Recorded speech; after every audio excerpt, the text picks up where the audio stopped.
네, 이지인입니다. 저는 오늘 중국 기업들이 혹은 중국 사람들이 소셜미디어를 얼마나 적극적이고 야무지게 그리고 돈소리나게 활용하고 있는지 공유를 해봄으로써 중국을 이해하고자 혹은 진출하고자 하시는 개인과 기업분들에게 조금 힌트를 나눠드릴 수 있었으면 합니다.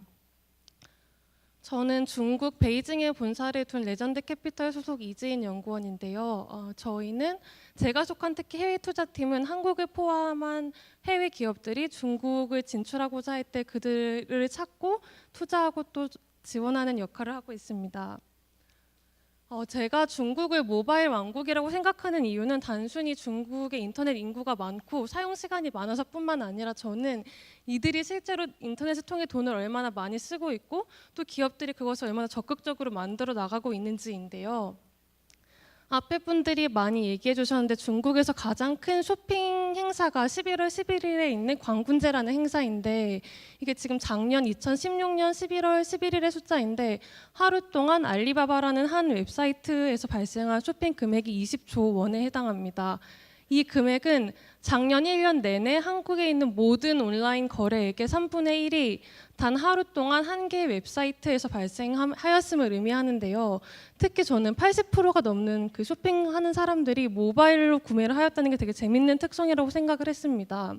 왜냐하면 모바일 쇼핑이야말로 가장 일상적이고 또 가장 충동적인 소비라고 생각을 하기 때문입니다.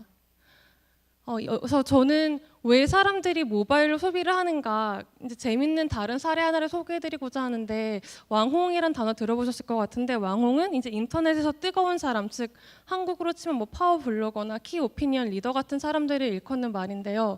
이 사람은 지금 웨이보 뭐 미국의 트위터와 비슷한 사이트인데 웨이보에 있는 빠오신성 우리말로 하면 가방 백 선생이라는 사람인데 그 파워 블로거의 팔로워 숫자가 300만 명에 달하는데 지금 이 웨이보라는 이 트위터에서 중국 트위터에서 사실 샤넬의 브랜드가 가지고 있는 팔로워 수가 220만 명이거든요.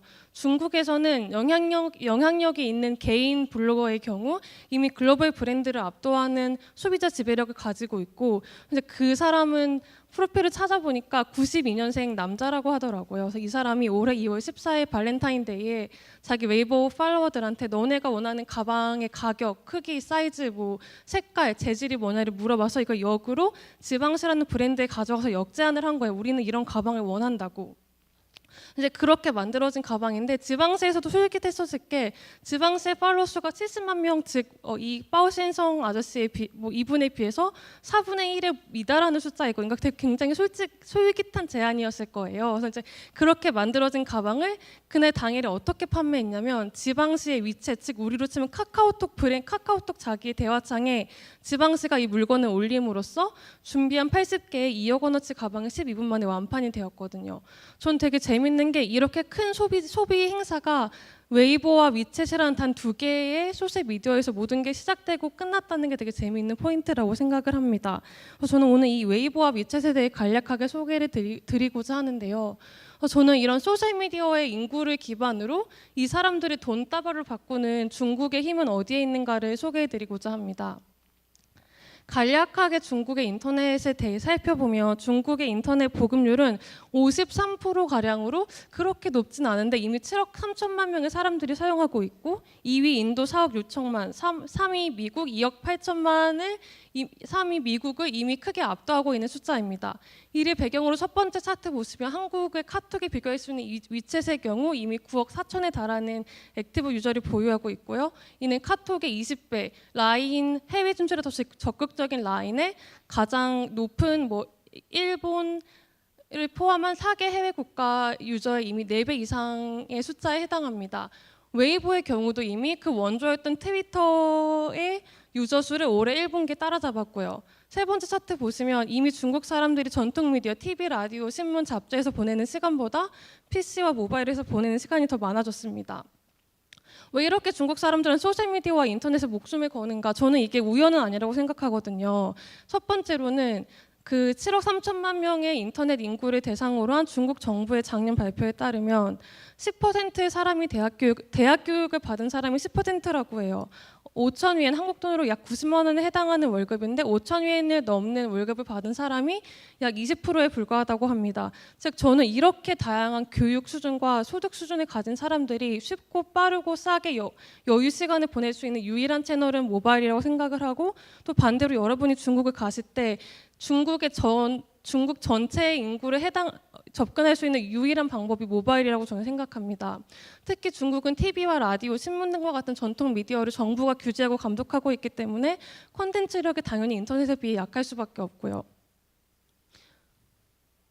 저는 이 중국 사람들이 트래픽과 시간 이것을 어떻게 활용해서 돈으로 바꾸고 있는지에 대해 보여드리고자 하는데, 첫 번째로 이게 지금 중국에서 모바일 액티브 유저 수가 3억이 넘었던 12개 앱 중 상위 10개 앱을 가지고 온 건데, 첫 번째 위챗은 카카오톡이라고 말씀을 드렸고, 되게 재밌는 건 여러분이 아실 법한 웹사이트 3위 타오바오 쇼핑하는 곳이죠. 7위 알리페이, 페이먼트, 10번째 바이두 지도, 이런 되게 목적 지향형 앱은 생각보다 사용 시간이 되게 낮습니다. 반대로 사용 시간이 400분 이상이었던 앱은 시나웨이보라는 SNS, 그 두 개의 동영상 스트리밍 사이트거든요. 즉 사람들은 목적 주도형 앱에 가서는 내가 필요한 것만 하고 앱을 끄지만 정작 시간을 보내는 건 콘텐츠가 있는 사이트에 가서 시간을 보내고 있습니다. 저는 이제 첫 번째로 위챗을 보여드리고자 하는데, 위챗은 보시면 밑에 채트는 이제 한국의 카카오톡의 채팅과 비슷한데, 세 번째 디스커버 같은 경우는 나의 친구들과 페이스북처럼 그 실시간 타임라인을 공유하는 것이 약간 페이스북과 카카오톡이 결합된 것이라고 보시면 이해가 빠르실 것 같은데, 더 재밌는 것은 이 위챗의 경우 중국은 굉장히 많은 공중 계정들이 있는데, 이 공중 계정은 공식 계정이라고 보시면 될 것 같아요. 그래서 굉장히 많은 기업 혹은 개인들이 자기 오피셜 어카운트를 마치 카톡의 친구처럼 들어와 있는 건데, 이건 실제 제 위챗 창을 캡처해 온 건데, 두 번째 와가스 같은 경우는 중국에서 제가 자주 가는 밥집인데, 이미 밥집이 자기의 공식 계정을 가지고 있고 거기에 갈 경우 자기의 메뉴, 이번 시즌의 뭐 이벤트가 이미 항상 매일같이 올라오고, 더 재밌는 건 세 번째 배달하는 칸에 가면 여기에서 직접 주문을 하고 결제까지 모든 것이 이 카카오톡 즉 위챗 안에서 해결이 되고 있습니다. 마찬가지로 제가 가는 헬스장에 공중 계정에 간 건데요. 저는 한국 같았으면 길거리에서 전단지 받아서 헬스장에 전화하면 오라고 하니까 가서 상담을 받고 신용카드로 결제를 했다면은, 중국에서는 저는 제가 가는 헬스장의 공중 계정을 찾아서 가서 여기에서 이 사람한테 직접 물어보고 그냥 이 사람이 답변해주고 결제도 여기서 하고, 제가 가고자 하는 클래스 부킹과 취소도 모두 여기에서, 이 모든 활동이 이 어카운트의 공중 계정에서 일어나고 있거든요. 그래서 중국에서는 기업뿐만 아니라 굉장히 많은 개인들도 이런 식으로 친구를 맺고 그 팔로워들에게 상업 활동을 하고 있고, 실제로 첫 번째 같은 경우는 이제 한 외국인이 이런 식으로 위챗을 통해서 빵을 팔고 있는 모델이거든요. 그래서 제가 말하고 싶은 점은, 중국에서는 당신이 중국에 왔을지언정 위챗에 존재하지 않는다면 당신은 존재하지 않는 것과 다를 바가 없습니다. 중국에 가셨을 때 자기의 계정, 특히 이런 공중 계정, 공식 계정을 잘 만들고 활용하는 것은 필요 이상으로 굉장히 중요한 활동입니다. 두 번째, 이제 웨이보, 즉 트위터의 짭퉁이라고 불렸던 웨이보 같은 경우는, 이것도 마찬가지로 제 웨이보 창을 캡처해 온 건데요. 웨이보 같은 경우는 트위터처럼 나의 팔로워들에게 실시간으로 뉴스를 전파하는 앱인데, 지금 맨 위에 보이는 게 한국에서도 요새 유명한 우유광 추자연 씨 커플이고, 밑에가 아까 나왔던 가방 팔았던 백 선생, 세 번째가 중국에서 굉장히 핫한 왕홍이라고 보시면 되는데, 팔로워 수가 우유광 추자연 씨가 각각 100만, 300만, 백 선생이 300만 이상, 장다희 씨가 500만이라고 하는데, 이 장다희 씨 500만 같은 경우는 소녀시대 유나 씨의 인스타그램 팔로워 수가 680만 명이거든요. 그래서 중국에서는 정말 큰 일반인의 경우는 정말 유명인을 압도할 수 있는 일반인 장악력을 가지고 있고, 되게 재밌는 게 저분이 지금 자기 웨이보에서 뭐라고 한 거냐면은, 오늘 9시 반에 알리바바에서 직방할 거야 라고 지금 공지를 올린 거거든요. 그래서 되게 재밌는 게, 이게 지금 웨이보라는 공간에 아까도 많이 말씀하셨던 알리바바라는 기업이 2013년도에 30%에 가까운 지분을 확보했는데 우리로 치면 G마켓이 카카오톡 지분의 30% 되고 있는 거거든요. 왜 그랬을까요? 왜냐하면 아까도 말씀드렸듯이 이런 타오바오 혹은 G마켓들은 사람들이 필요할 때만 가는 앱이기 때문에 굉장히 영리하게도 타오바오는 이런 인기 있는 SNS를 자기의 이커머스 플랫폼 안으로 끌고 들여오고 싶었기 때문이라고 저는 생각을 하거든요.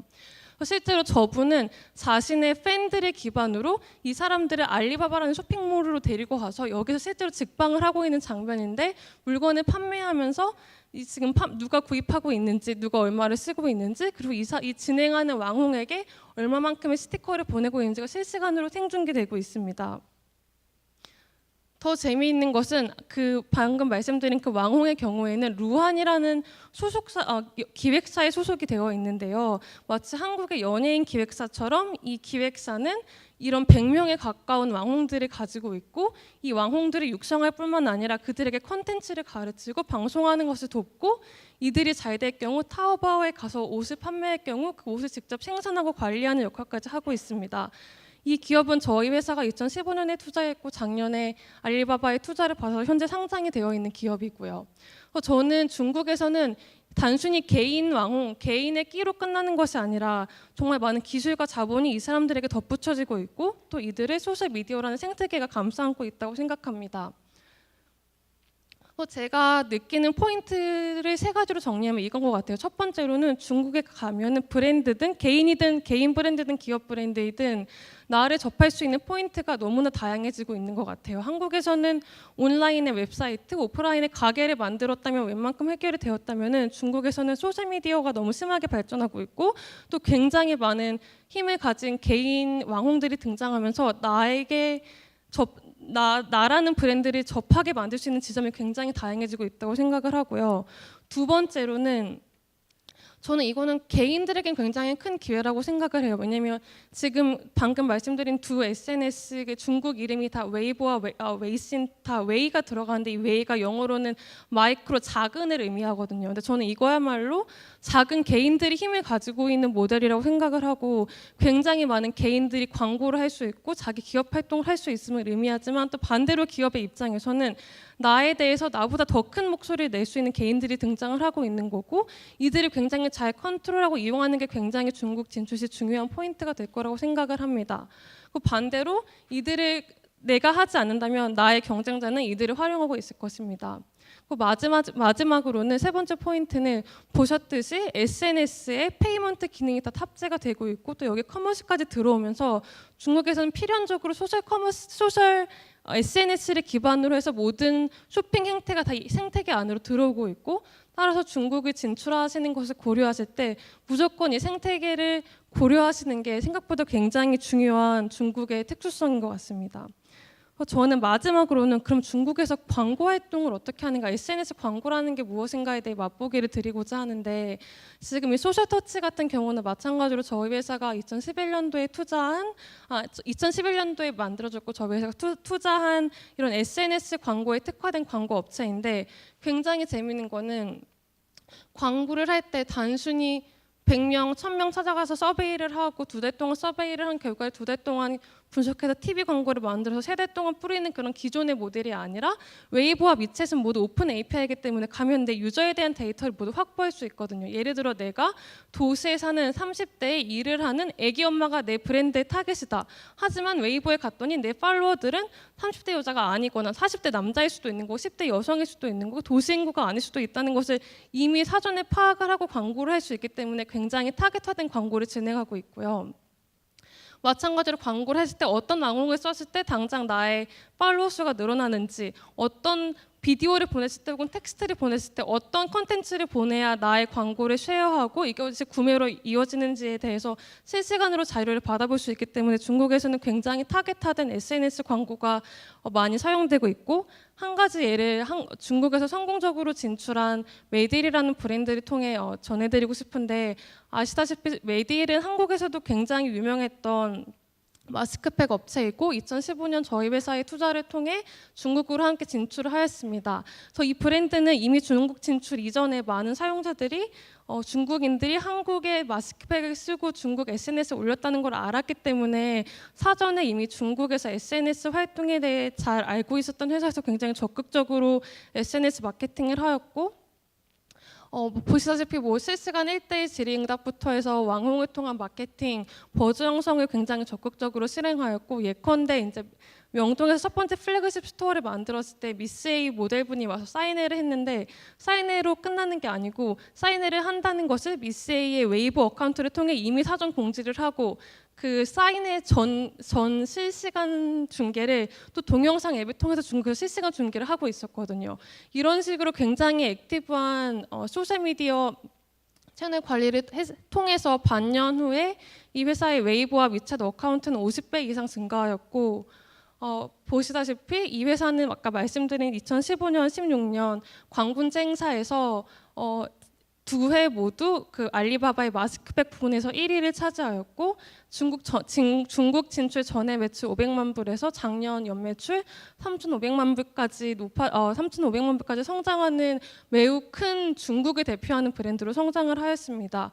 그래서 저는 첫 번째로는 물론 당연히 상품력이 가장 중요하지만 그것뿐만 아니라 중국의 실사용자를 이해하고 그들에게 얼마나 액티브하고 또 꾸준히 다가가는 연습을 많이 하였느냐가 저는 이 회사의 되게 큰 성공 포인트라고 생각을 하는데요. 물론 중국에는 웨이보와 위챗 말고도 굉장히 다양한 소셜 미디어가 있고 또 웨이보와 위챗은 시작점일 뿐 끝이 아니라고 저는 생각을 하지만 이러한 가장 큰 두 채널을 잘 이해하고 또 실제로 사용해 보심으로써 중국을 이해하고 또 진출하시는 데 조금이나마 도움이 되었으면 합니다. 감사합니다.